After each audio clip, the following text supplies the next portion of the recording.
Hello students, and welcome to this lecture on how to write an APA-style student research paper using the 7th edition of the APA style. I created this lecture because I noticed that a lot of students make some of the same sort of common mistakes when they're writing a paper in APA style. And I thought it'd be great to give you a good run through to try and help you avoid some of those common pitfalls. We won't be able to cover everything that we could possibly cover under APA style, but we'll cover the basics and the most commonly made mistakes. When in doubt, you can always do a Google search for how to insert whatever APA style 7th edition, and you can get additional information, but this will be a really good start. So hang in there, and we will start moving through some of this information together. Let's start with what we're going to cover today. We're going to just give a little bit of basic historical information about APA style, what it is and where it comes from and what it's usually used for, some of its benefits. Then we'll get into how you format your actual paper, what the structure of that paper will look like. We'll talk a little bit about what the general writing style is in the APA style. We'll cover abstracts, even though for a lot of student papers, you won't have to use an abstract. Then we'll go into how to do in-text citations, how to do them right, and then how to create your reference list. And we'll cover some other common mistakes that involve numbers, abbreviations, and capitalization in an APA style paper. So first of all, some people, I've noticed that some students, they get into class, they say, I already know how to write an APA style paper, and they submit a paper that's actually a different kind of style. They just didn't realize that it wasn't APA style. So keep in mind in other classes, especially when you're doing your core coursework in your degree program, you might learn other styles like Chicago style, MLA, or the AP style of writing. But today we are covering the APA style, and it is different, distinctively different from these other styles. So don't think that just because you learn how to format a paper in another class, especially in classes not related to your major in behavioral healthcare, I don't think that that means that you already know what you're doing, because you might be using an entirely different format than APA style. So the APA style was developed in 1929, not surprisingly, by a group of psychologists, anthropologists, and business managers. APA, of course, is the abbreviation for American Psychological Association. It's intended to create a uniform and consistent style of writing papers. And so some of its strengths include enabling readers and reviewers to be able to scan papers very quickly for key points, findings, and resources, because they'll know exactly where to go for what and how to make sense of the way that things are formatted. It also facilitates a very logical flow of ideas, so that it's easier to sort of conceptualize what the author is trying to convey, and ensures that we are giving appropriate credit to the sources that we use when we're referring to those sources in our papers. It supports the use of language that affirms people's worth and dignity, because there are some rules about the types of phrases and words that you use when describing people. And APA style is very commonly used in the social sciences and health sciences, but also commonly used in business, communication, engineering, and other technical fields. As undergraduates in a behavioral healthcare major, I would be surprised if any of your professors were going to have you use a style other than APA style. Let's start off with how to format your paper. These are some general formatting rules. You'll want to have 1-inch margins on the edges of your paper. We'll show you an example of what that looks like in a moment. Font has to, of course, be very legible. It's going to be in either 11 or 12-point font, using fonts that are very easy to read and to understand, like Arial, Calibri, Georgia, or Times New Roman. This is not a time to experiment with a fancy, cool-looking font that might be harder on the eyes to read. And your paper is going to be double-spaced with no extra spaces between paragraphs. Traditionally, the double spacing would allow reviewers to be able to insert comments and key areas of the paper without actually covering up important information in the paper. And you'll indent the first line of each paragraph by 1/2 inch. Your paper will be left aligned, and it won't be justified. We'll show you what we mean by that in a moment. And it'll be ragged on the right. And then you'll insert page numbers at the top right of each page in the header. There used to be something called a running head in the 6th edition that you will not see being required for student papers written in the 7th edition. And any titles and subtitles should be in bold font. So now, regardless of what we talk about today, which I'll try to stay very true to the actual APA manual, remember that your professor may have different preferences and instructions. And ultimately, when it comes down to it, you'll want to follow the instructions of your professor. So just to give you an example, some professors will say, I want it to be 12-point font. And then you don't want to use 11-point font, even though I said it was okay to do that. Some professors will say, I want it to be in Calibri font. And then you'll want to use that font instead of Times New Roman, even though we just saw that Times New Roman was okay on the previous slide. So ultimately, follow your professor's instructions if they vary from what I'm going to be covering with you today. Now, the APA so graciously provides us with examples of student papers on their website, and I'm going to refer to some of those resources that they've made available to us.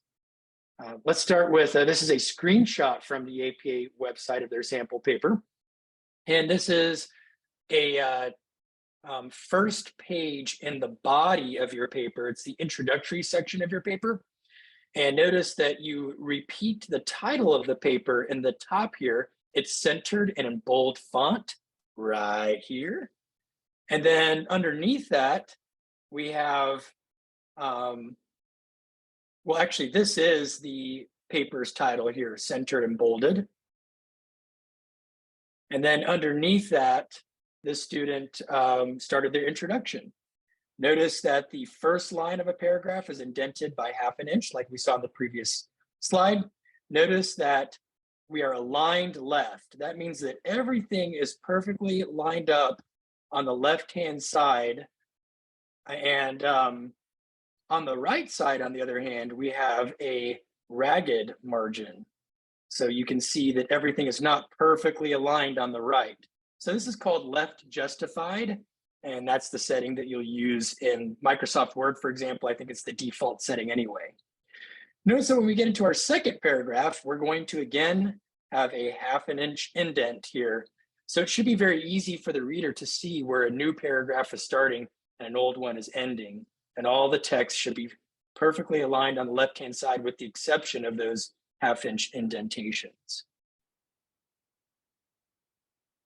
This is what a title page will look like in your APA style paper. Notice again the page number at the upper right-hand corner. And it doesn't say, page 1 of 10 or something like that. It just has just one number, the number 1 in the upper right-hand side. Notice there's no running head here. So do not use a running head in your 7th edition paper. And notice that we have the title of the paper centered and in bold font. Underneath it, we have the name of the author of the paper. That would be your name as the student. Or if this was a group paper, it'll have all of the students' names who wrote the paper together. Your affiliation, which will be the department that you are a student in and the university that you're at. For some of you watching this lecture in my exemplary practices class, you'll probably be writing Department of Mental Health Law and Policy, University of South Florida. If you're in my forensic psychology class, your department affiliation will look different, but you get the idea. Your course number and course name will go on the next line. The name of your professor goes here. Pay attention to what your professor likes to be referred as. Some professors are doctors and some are not, and so forth. And then, and usually what I see is people will either put a doctor and then their instructor's name, or if their instructor is a master's level instructor and they're not a doctor, then they might write something like Professor Mackenzie, teacher, or whatever the case might be. And then the due date of the assignment is the very last thing that you will see on that title page. Now let's move into an abstract. Now, it is important here to note that according to the APA manual, most of the time, student papers, student research papers do not have an abstract, but some professors will still ask you to do one, even in a student paper. And part of that's just to make sure that you know how to write one when it's appropriate to write one. In one of my classes, I require an abstract to be written, and in the other one, I don't for different reasons. But ultimately, if we want you to know how to write it if your professor wants it in your paper. So The abstract goes on its own separate page after the title page. So it'll be page 2 for most of you. And it's typically going to be 6 to 12 sentences in length, 250 words or less. The actual rule, I think, is 150 to 250 words is a good range. And it's going to include key aspects of your literature review. So what were some of the main points? The description of the problem under investigation or the research question. So for example, if your paper is about dialectical behavior therapy for borderline personality disorder, then we ought to see that very clearly laid out in your abstract, that that's what this paper is about. If applicable, if there's some kind of a hypothesis or a theory that you're trying to explore or to support in the paper, then you'll write about that, a line or two about it. The methods that you use for your research review, the results of the research review, and the implications, why the topic's important, or what might be done with the information that you reviewed. And then finally, your keywords. This will consist of 3 to 5 words, phrases, or acronyms that capture the most important aspects of your paper. So let's see what this might look like. Here's a sample abstract from actually this one's from a YouTube video, if I remember correctly, from the YouTube channel, Writing Made Easy. And notice here, and we've got our page 2 at the top, upper right-hand corner. You always have the page number in the upper right-hand corner. Abstract as a subheading is bolded and centered. And notice here we have an exception in the abstract where you don't actually do an indentation. It's a rare exception. So we just have this description, an extensive study of literature regarding the relationship between maternal education and student access or success was conducted. And then notice we also have an indentation of a 1/2 inch here, keywords, which is italicized.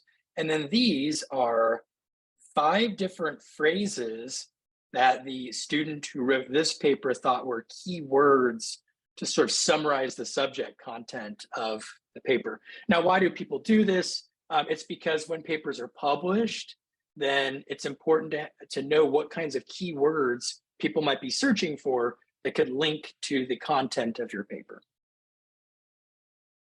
So again, bold and centered, abstract subheading. We are justified left, and we have an indentation of a 1/2 inch before the keywords, and the word keywords is italicized. We've also got our ragged right side here. Now let's look at what an introduction might look like in an APA style research paper. Notice that in the introduction, again, as we said earlier, we've got our title centered and bolded. We've got an introduction here, everything flush left, and we're justified left, ragged right, and our 1/2 inch indentations for each paragraph, as we said earlier. Okay, so hopefully you have that down. And now let's move on to writing style. The APA style writing style is very concise. And when we say concise, we mean that you're giving a lot of information very clearly and in a few words. Less is better.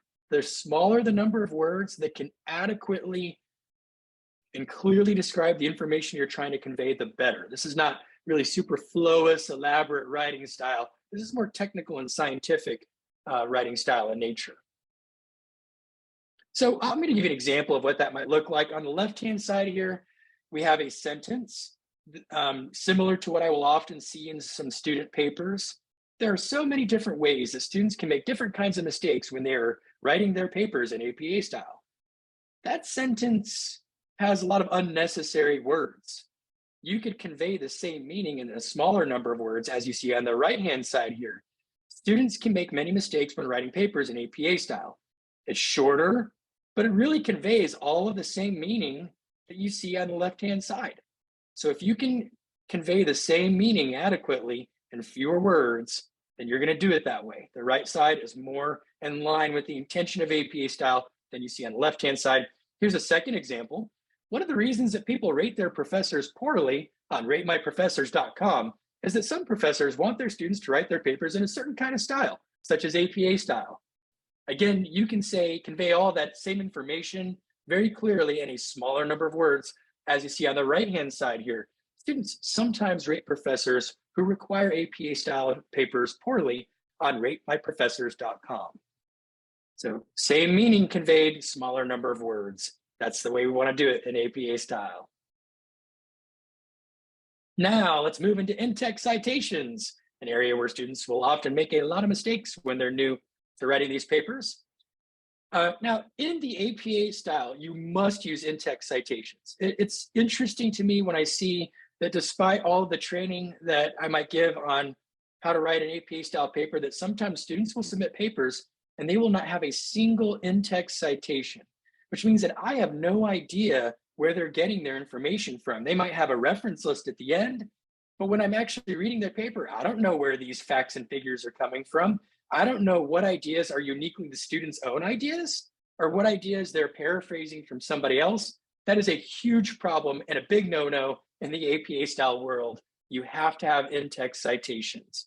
In fact, all key facts, data, and other information obtained from other sources should be appropriately cited.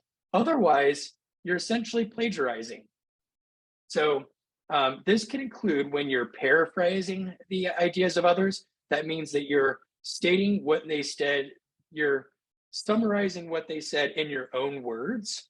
It can include certainly when you're directly quoting the words of others verbatim, when you're referring to facts or data sets that you got from certain resources, when you're reprinting or adapting or modifying tables, figures, and images that you got from other sources, and when you're reprinting a lengthy text passage or a commercially copyrighted text item.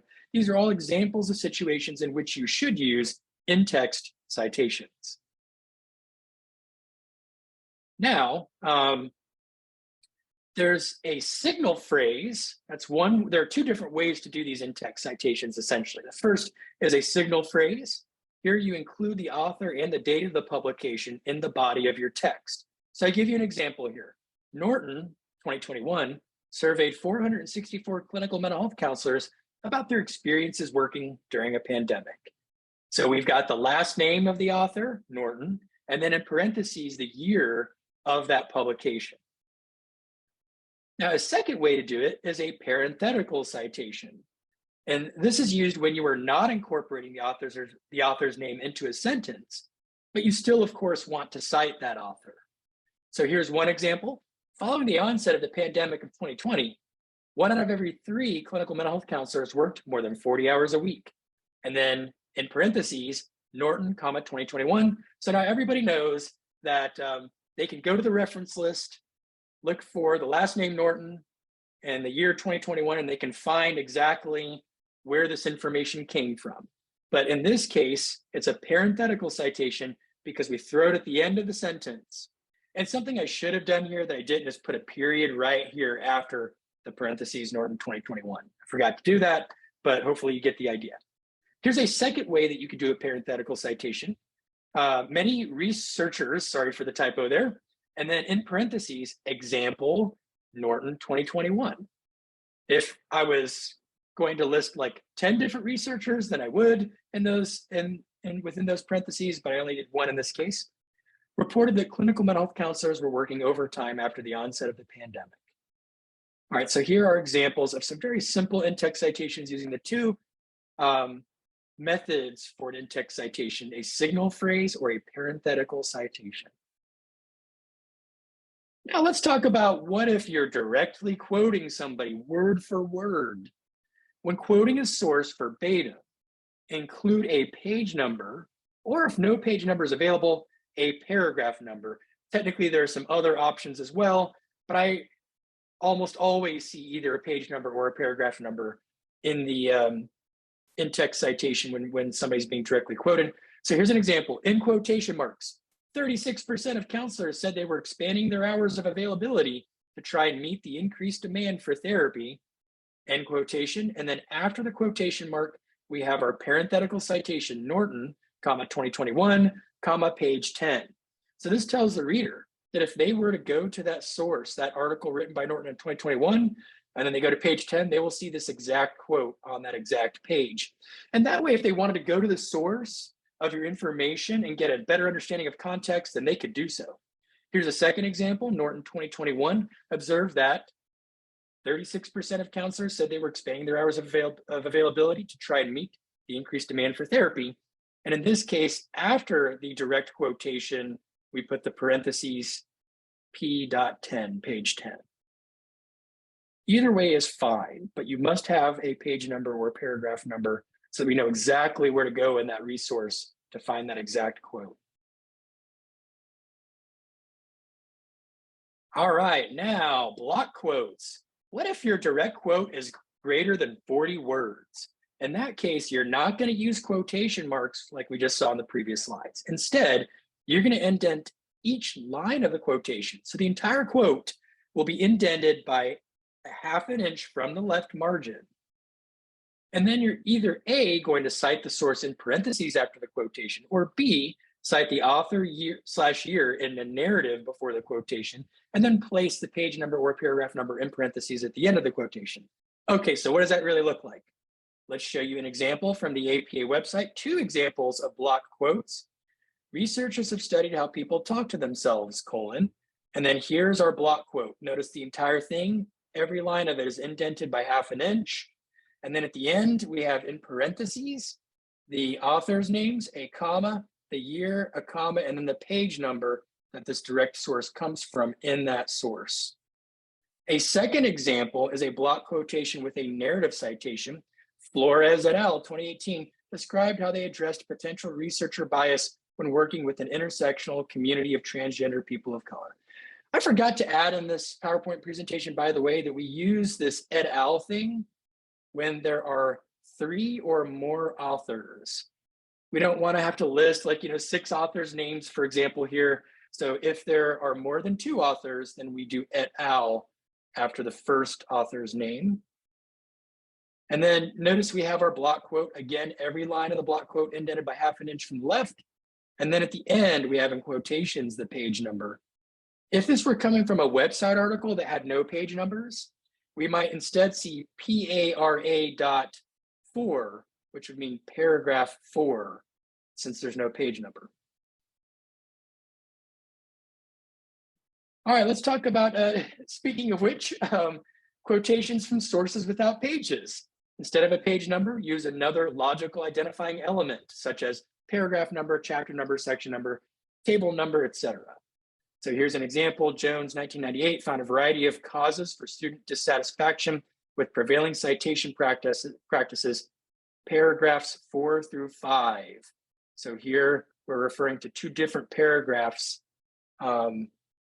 in the Jones 1998 source. And this is an example where we're referring to a table from a source. And then we put table 3 at the end. So now people know if they go to that resource, Jones 1998, they can find table 3 and they can see exactly what you're referring to. All right, some more about in-text citations. You want to avoid both under and over citation. Over citation is when you're doing too many in-text citations and it gets very distracting and it definitely makes the paper a lot longer than it needs to be. It may involve repeating the same citation in every sentence when the source and topic haven't changed. So sometimes I'll see a sentence and then at the end, Norton, 2021, and then a second sentence, and at the end, Norton, 2021, and then I'll continue throughout the paper, and that obviously gets old pretty quickly. The other problem students sometimes will have is underciting. They will not use enough in-text citation, and that can result in accusations of plagiarism or even self-plagiarism, where you are plagiarizing yourself. And it makes it impossible for readers to know where your information comes from. Okay, so you have to sort of figure out what's an appropriate amount of citation. And like a rule of thumb is this: if you are citing an author and you're describing their work and you're still talking about the same thing, the same work from the same author, you don't need to keep putting the in-text citation in over and over again. Another rule of thumb is you probably shouldn't have a paragraph without an in-text citation if any of the information in that paragraph is information that's referring to another source or information that you got from some source. So general rules of thumb, they're not ironclad. Every paragraph should have in-text citations, and you shouldn't be placing the same in-text citation in over and over again, unless the topic has changed or we've gone back and forth between referring to two different sources or whatever the case might be. All right, so let's talk about some other interesting scenarios involving in-text citations. What about if you have an organization that wrote that authored a source that you are citing instead of people or a person? Well, then you're going to use that organization's name. In this case, the organization is the Substance Abuse and Mental Health Services Administration. So in the body of your paper, you might say the Substance Abuse and Mental Health Services Administration, parentheses 2020, published guidelines for clinicians working with. What about an article with no author? So maybe there's a website article, but it doesn't say who the author is, and you can't really tell who it is, and there doesn't seem to be an organizational author. Well, then you're going to use the title of that article, or maybe the first few lines of the article, and you're going to put it in quotation marks, and then a comma, 2023. Little side note, most always, commas are going to go before the end quotation marks in your papers. I see that mistake a lot. They'll put the comma after the end quotation mark. So here we have, we're referring to a source, and then the in-text citation has the title of that article, since there's no identified author, organizational or individual or authors, and then the year of that publication. Next scenario is, what if you have two or more sources that you're trying to quote in one line? Here's an example. Codes of ethics in behavioral healthcare professions discourage counselors from providing forensic evaluations, sorry for the typo, with former therapy clients. And now we're going to quote three different organizational authors with codes of ethics. Side note, let's assume that we've already introduced these abbreviations earlier in the paper, but we're going to have our first author, which is AAMFT, that's the American Association of Marriage and Family Therapy, a comma and the year of that publication, then a semicolon, second author, comma, year, semicolon, third author, comma, year, and then your end parentheses. What if you have three or more authors? Well, a clinical vignette is a brief care. So here we're going to quote directly and verbatim a work by three or more authors. So in that case, we're going to put the last name of the first author in that of that publication, and then we're going to replace the other author names with the phrase et al, period after the L. Then we have our normal comma after author names, the year, our comma, and the page number that direct quote came from. And here's another scenario. What if we have multiple citations? Actually, I think we've already really covered this one when we talked about two or more sources here. Really the same thing. Actually, here though, I do want to point something out. You see a 2014A here.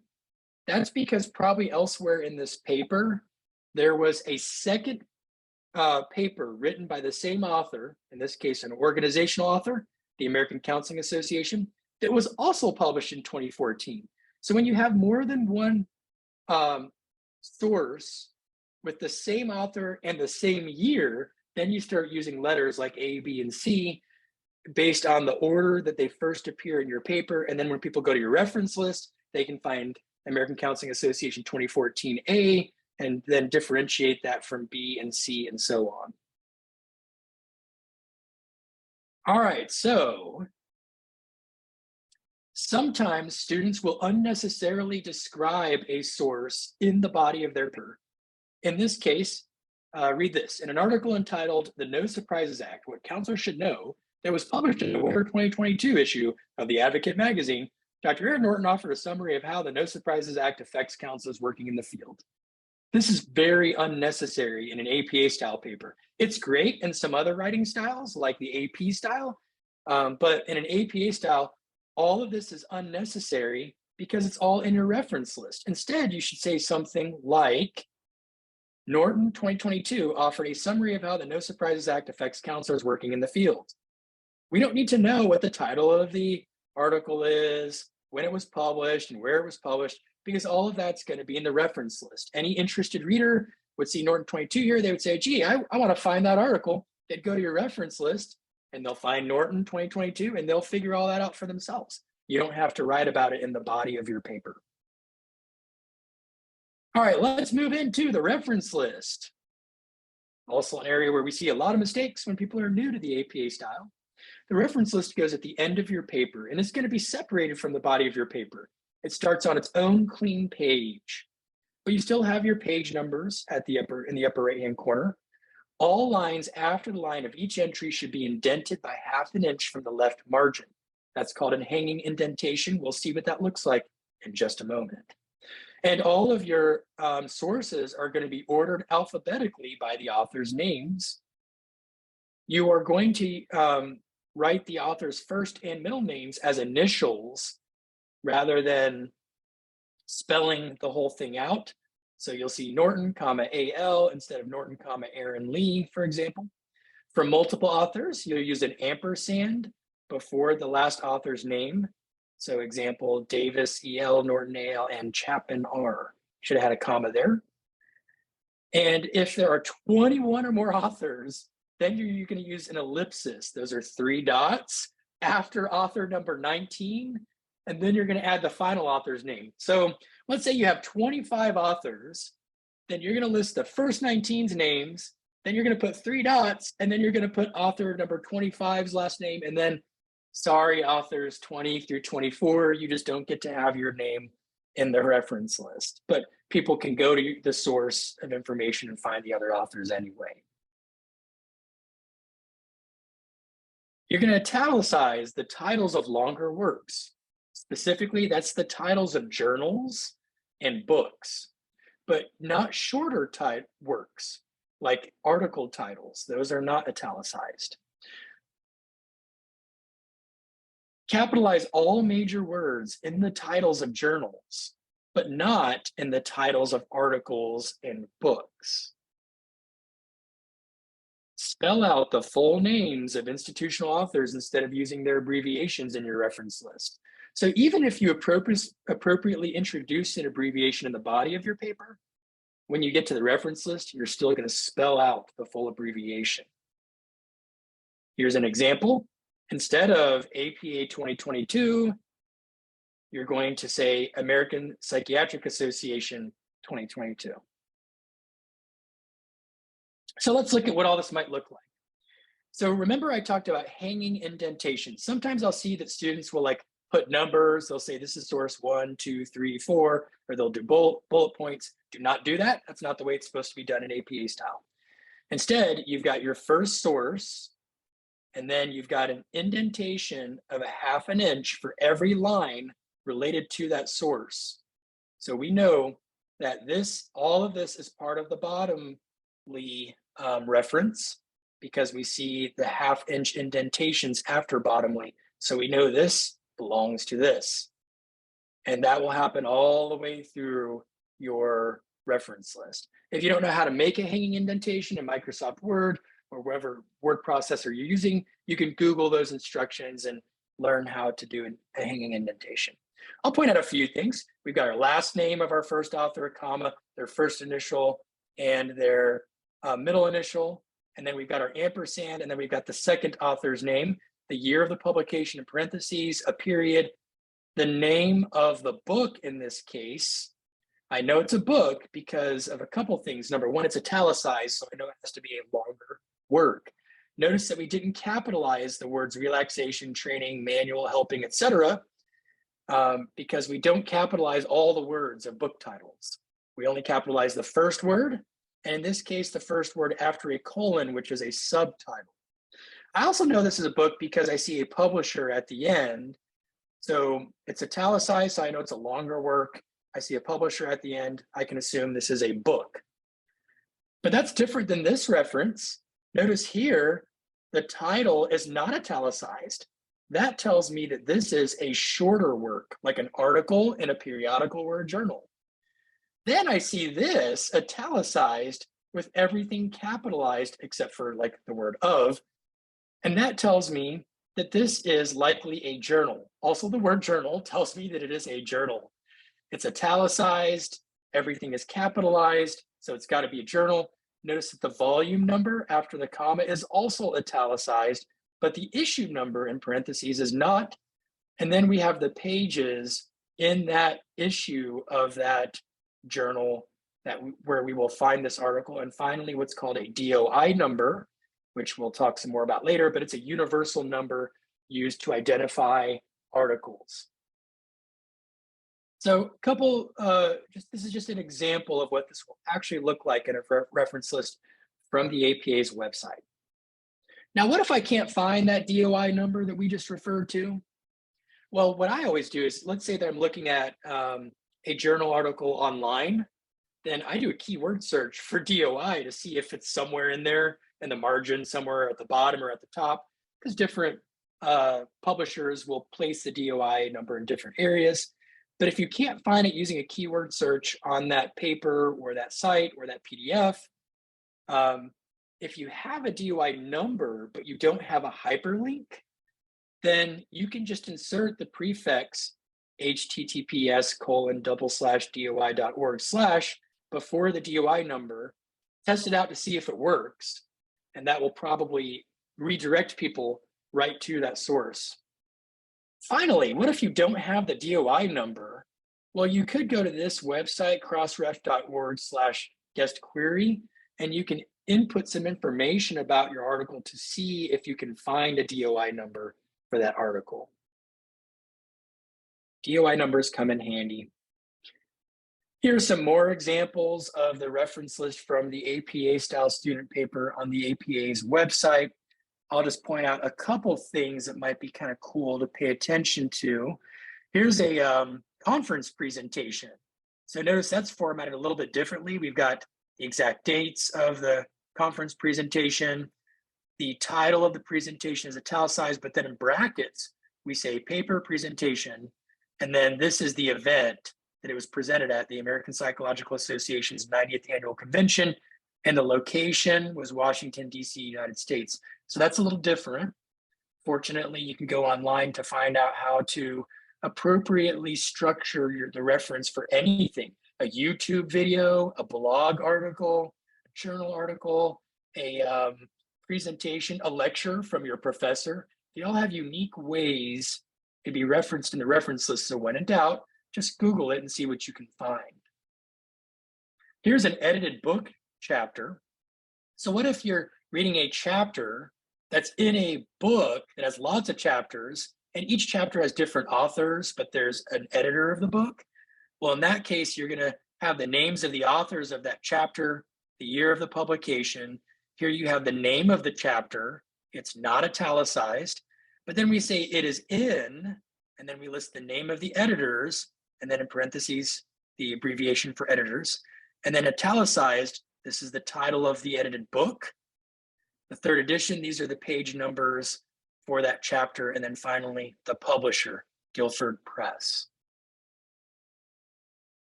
So what if you have an article with no author? Remember, we talked about how to address that in an in-text citation earlier, but what about in the reference list? Well, here's an example. Here's the name of the title of the article: Crisis Hotline Dispatchers Overwhelmed. This is the date of the publication. And then here we're going to use what's kind of rare to see in a 7th edition APA reference list. We have the phrase retrieved from, and then the link for that article. Notice we don't need to see retrieved and then the date from, because we've got the date right here. So let's talk about numbers, abbreviations, and capitalizations in an APA style paper. Some other common mistakes people will make. Generally, you're going to use words to express numbers 0 through 9. Here's an example. Linehan, 1999, identified 4 components of dialectical behavior therapy. We didn't put the number 4, the numeral 4, we spelled it out, F-O-U-R. But what if the number is 10 or higher?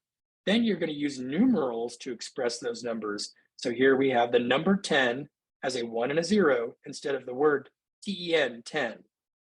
So an example, the Florida Certification Board 2020 identified 42 global criteria for case presentation. We didn't spell out 42, we put the number 42 here instead. Now there are exceptions to this rule. including numbers immediately preceding a unit of measurement, like 12 inches, percentages, ratios, percentiles, quartiles, times and dates, ages, and points of consistency.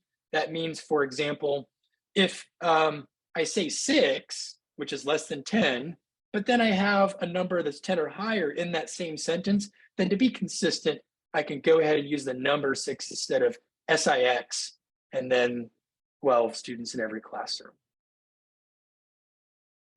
If a number is being expressed at the beginning of a sentence, spell it out instead of expressing it as a numeral, even if it's under 10.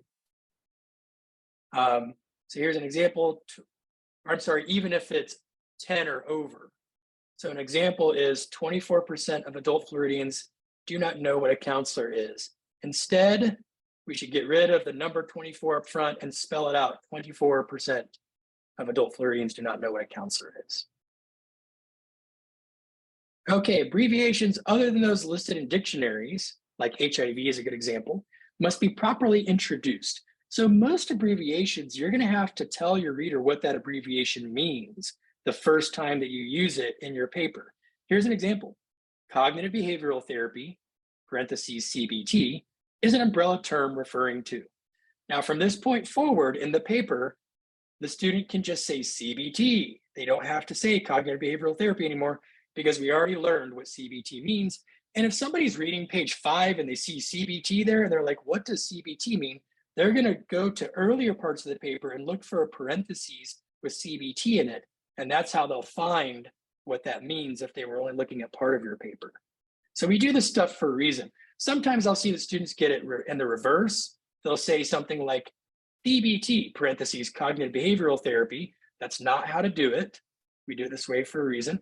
And then second, don't do something like cognitive behavioral therapy, comma, also known as CBT, comma, because again, the reader is going to be looking for those parentheses to find where you introduced that abbreviation.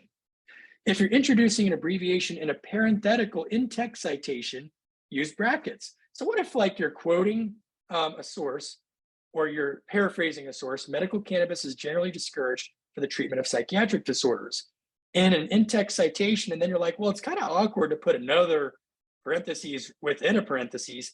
In that case, you're going to use brackets instead of a parentheses. If you introduce the abbreviation in the abstract, you still have to reintroduce it in the body of your paper. So that's an exception to you can just freely use the abbreviation after the first time you introduce it. And then once an abbreviation is properly introduced, you should use it. Sometimes I'll see a student will do this. They'll introduce the abbreviation CBT, and then in their paper, they'll go back and forth between using the phrasing cognitive behavioral therapy and the abbreviation CBT, and that inconsistency is kind of unnecessary. I suggest just continue to use the abbreviation after it's been properly introduced. Capitalization. In APA style, we generally do not capitalize the names of disorders, treatments, theories, models, and interventions. So for example, you're not going to say dialectical behavior therapy and then capitalize B and T because it's the name of a therapy. You're going to lowercase B and T if this were the beginning of a sentence. Here's another example, choice theory, Maslow's hierarchy of needs, lowercased. It's okay to uppercase Maslow because that's the last name of the guy who created it, and so that's a proper noun. Generalized anxiety disorder, if this is the beginning of a sentence, don't capitalize A and D, only capitalize the G.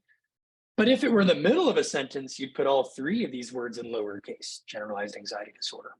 And finally, racial and ethnic labels are generally capitalized in APA 7th edition.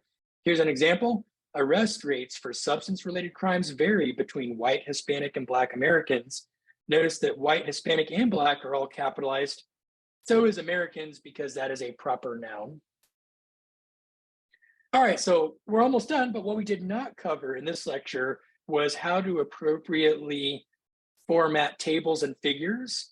That's because, frankly, most of the papers in my classes we're not going to be inserting tables and figures, but you can if you want to.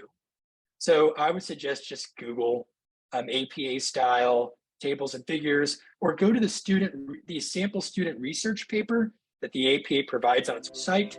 You have hyperlinks to it earlier in the presentation today, and that will show you how to properly format your tables and figures. But for today, we are done, and I hope this lecture was helpful. and giving you a sort of lightning fast run through of common mistakes in APA style student papers and how to avoid them. We will see you next time.